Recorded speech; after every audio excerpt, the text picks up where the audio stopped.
नमस्कार 10th class. आज इस वीडियो में हम हमारी चौथी कविता आत्मकथ्य के महत्वपूर्ण प्रश्नों का अध्ययन करेंगे। आत्मकथ्य छायावाद के स्तंभकार जयशंकर प्रसाद द्वारा रचित है। इसके महत्वपूर्ण जो क्वेश्चन हैं केवल उन्हीं का अध्ययन हम इस वीडियो में करेंगे। पहला क्वेश्चन देखें आप, कवि आत्मकथा लिखने से क्यों बचना चाहते हैं? कवि जयशंकर प्रसाद आत्मकथा लिखना क्यों नहीं चाहते? क्या कारण है कि वो अपनी आत्मकथा लिखना नहीं चाहते? यही क्वेश्चन है। इसका उत्तर क्या था, क्यों नहीं लिखना चाहते थे? कवि आत्मकथा लिखने से बचना चाहता था क्योंकि उसे लगता था कि उसका जीवन साधारण सा है और किसी साधारण व्यक्ति की आत्मकथा नहीं लिखी जाती, और उसमें मतलब उस आत्मकथा में कुछ ऐसा खास नहीं है जो लोगों को खुशी दे सके, प्रसन्नता दे सके। उसका जीवन, कवि का जीवन अभावों से, कमी से भरा हुआ है। वह औरों के साथ बांटना नहीं चाहता, मतलब अपनी कमी कोई भी व्यक्ति समाज के सामने, दूसरे सामने नहीं रख सकता, नहीं रखना चाहता। इसीलिए कवि भी अपनी कमी दूसरों को नहीं बताना चाहते।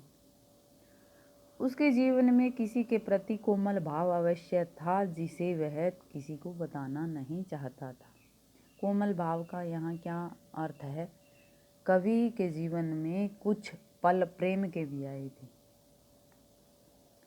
प्रेम पूर्वक जीवन कवि के जीवन में भी आया, लेकिन वो कवि के निजी हैं, किसी के साथ वो शेयर नहीं करना चाहते। इसीलिए कवि आत्मकथा लिखने से बचना चाहते हैं। कारण क्या है कि दुख तकलीफ थी कवि के जीवन में, वो लोगों को बता करके उनको दुखी कभी नहीं करना चाहते थे कि किसी को प्रसन्नता तो नहीं मिलेगी, नहीं, फिर फ़ायदा क्या आत्मकथा लिखने का।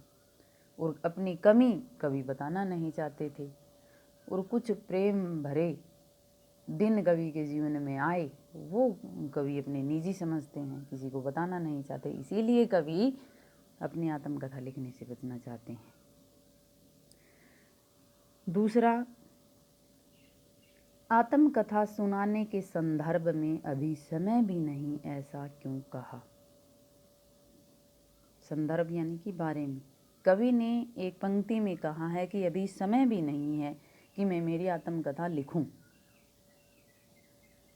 कवि से जो बार बार ये कह रहे थे कि आप अपनी आत्मकथा लिखो, तो कवि ने ये आत्मकथा लिखी थी वो कारण बताने के लिए। जो आत्मकथ्य कविता के रूप में उन्होंने लिखा था, वो ये बताया था कि मैं आत्मकथा लिखना क्यों नहीं चाहता। तो कवि ने एक पंक्ति में कहा कि अभी समय भी नहीं, कि एक तो कवि ने, पीछे हमने पहले क्वेश्चन में जो लाइन पढ़ी कि ये कारण थे जिससे कवि आत्मकथ्य नहीं लिखना चाहते, और एक कारण ये भी है कि कवि आत्मकथा क्यों नहीं लिखना चाहते कि अभी समय नहीं हुआ है। ऐसा क्यों कहा है? कवि को ऐसा लगता है कि अभी उसके जीवन में बड़ी बड़ी उपलब्धियां नहीं जिन्हें दूसरों के सामने प्रकट किया जा सके। एक तो कवि के जीवन में दुख है, कष्ट है, प्रेम के कुछ पल हैं, वो कवि के निजी हैं, और साधारण सा कवि का जीवन है। इसलिए कवि आत्मकथा नहीं लिखना चाहते। और एक है कि उनके पास वो समय आया नहीं, अभी कवि का जीवन पूर्ण नहीं हुआ। हो सकता है कवि बड़ी बड़ी उपलब्धियां प्राप्त कर ले, कोई मान सम्मान कवि को मिल जाए, कुछ और अच्छा बड़ा काम कर ले, उसके बाद कवि कहते हैं कि बाद में मैं अपनी आत्मकथा लिख दूंगा। तीसरा देखें, स्मृति को पाठ्य बनाने से कवि क्या आशय है? स्मृति, यादें, पाठ्य होती है सहारा, कि कवि ने अपने जीवन में अपने प्रिय की जो यादें हैं उसको सहारा बना रखा है। आशय भाव स्पष्ट करना है, यही बताना है। पाठ्य का शाब्दिक अर्थ क्या होता है? संबल, सहारा। कवि के हृदय में अति रूपवान के लिए गहरा प्रेम भाव था, उसके प्रति मधुर यादें थी, और वे यादें ही उसके जीवन की आधार बनी हुई थी, जिन्हें वह न तो औरों के सामने प्रकट करना चाहता है और न ही स्मृति रूपी सहारे को अपने से दूर करना चाहता है। कवि के मन में छिपी मधुर स्मृतियां उसके सुखों का आधार थी।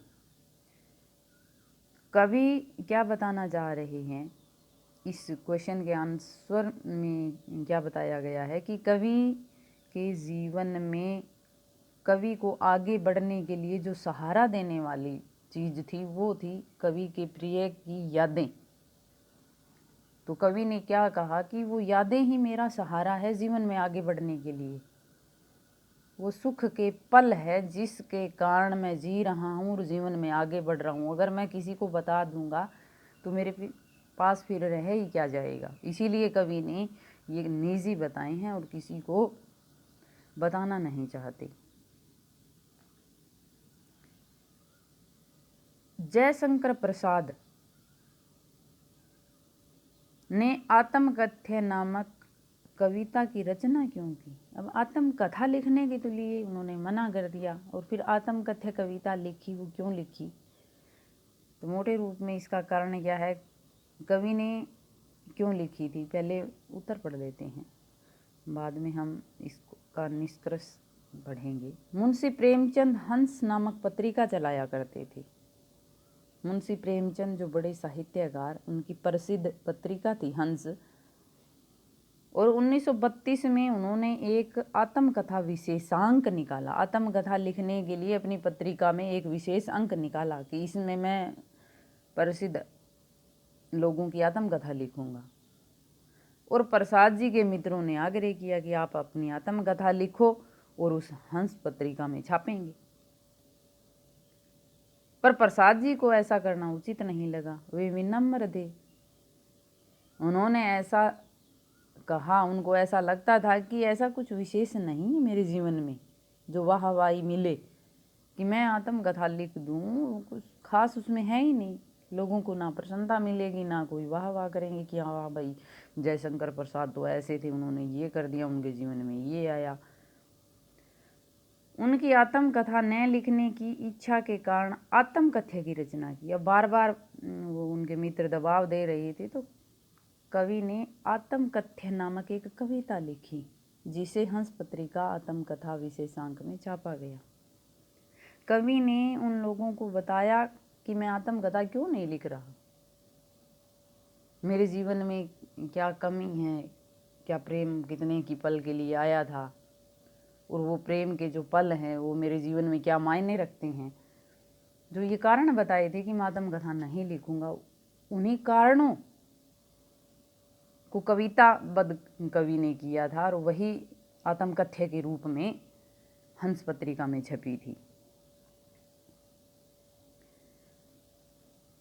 आगे क्वेश्चन हमारा है, कवि अपने जीवन में किस प्रसंग को जग जाहिर करना नहीं चाहता और क्यों? और इसी से संबंधित एक क्वेश्चन है, आत्मकथ्य का मूल भाव स्पष्ट करें। दे रखे हैं लेकिन दोनों के उत्तर अलग होंगे, ये एक उत्तर इनका नहीं होगा। कवि अपने जीवन के किस प्रसंग को जग जाहिर नहीं करना चाहते और क्यों? कवि आत्मकथ्य में बताया, कविता में बताया कि मैं जग जाहिर का मतलब है इस संसार के सामने नहीं रखना चाहता। क्या बात थी वो? कवि के प्रेम के पल। और क्यों? क्योंकि वो कवि के जीवन में सहारा बनी हुई है, उसी यादों के सहारे कवि जीवन यापन कर रहे हैं, इसीलिए वो जग जाहिर नहीं करना चाहते। और आत्मकथ्य का मूल भाव स्पष्ट करना, मुख्य बात क्या है इसके अंदर, तो कवि क्या कहना चाहते इस आत्मकथ्य के माध्यम से, तो इसका उत्तर ये रहेगा कि कवि ने, इसका उत्तर हम ये भी दे सकते हैं, ये पूरा का पूरा श्री जयशंकर प्रसाद ने आत्मकथ्य नामक कविता क्यों लिखी, ये इसका उत्तर हम दे सकते हैं। जैसे कि हमने पहले पढ़ा, मुख्य बात बतानी है कि कवि आत्मकथा नहीं लिखना चाहते थे, इसीलिए आत्मकथा न लिखने के जो कारण कवि ने बताए हैं वो आत्मकथ्य के रूप में यहाँ उन्होंने लिखा था, आत्मकथ्य कविता के रूप में। कि कवि के जीवन में ऐसा कुछ है नहीं जो जग जाहिर वो करें, या सुख के पल हैं वो बताना नहीं चाहते। और कवि ने ये भी कहा है कि अभी समय नहीं आया है, अगर समय आ जाएगा, कुछ उपलब्धियां मेरे को मिल जाएगी तो मैं बाद में आत्मकथा लिख दूंगा। कवि ने अपनी कथा को बोली क्यों कहा है? बोली का मतलब है सरल, कि सीधी सादी क्यों कहा है? कवि ने ऐसा इसलिए कहा है कि वो विनम्र हैं, अपने आप को इतना बड़ा महान, इतना कुछ कवि खुद मानते नहीं, विनम्र भाव की हैं, इसीलिए सीधी सादी, कि मेरा जीवन सीधा साधा है, अब तक मेरे जीवन के अंदर कोई खास मोड़ नहीं आया, कोई बदलाव नहीं आया। आप अपने बारे में लिखो, मतलब आप अपना आत्मकथ्य पद्य या गद्य में लिखिए। पद्य मतलब कविता के रूप में, गद्य के रूप में मत आप अपनी आत्मकथा लिखो। क्वेश्चन इस प्रकार का वेरी इंपॉर्टेंट होता है, यही तो हमें पढ़ना होता है लास्ट में, जो हमारी जानकारी मिलती है, हमें जो समझ आती है इन चीज़ों से, कि हमारे जीवन के बारे में जब हम लिख रहे हैं, ये नहीं कि हम सुबह उठ गए शाम को सो गए, ये हुआ वो हुआ। जिन लोगों से हमें प्रेरणा मिली है या कुछ हमारी विचारधारा प्रभावित हुई है,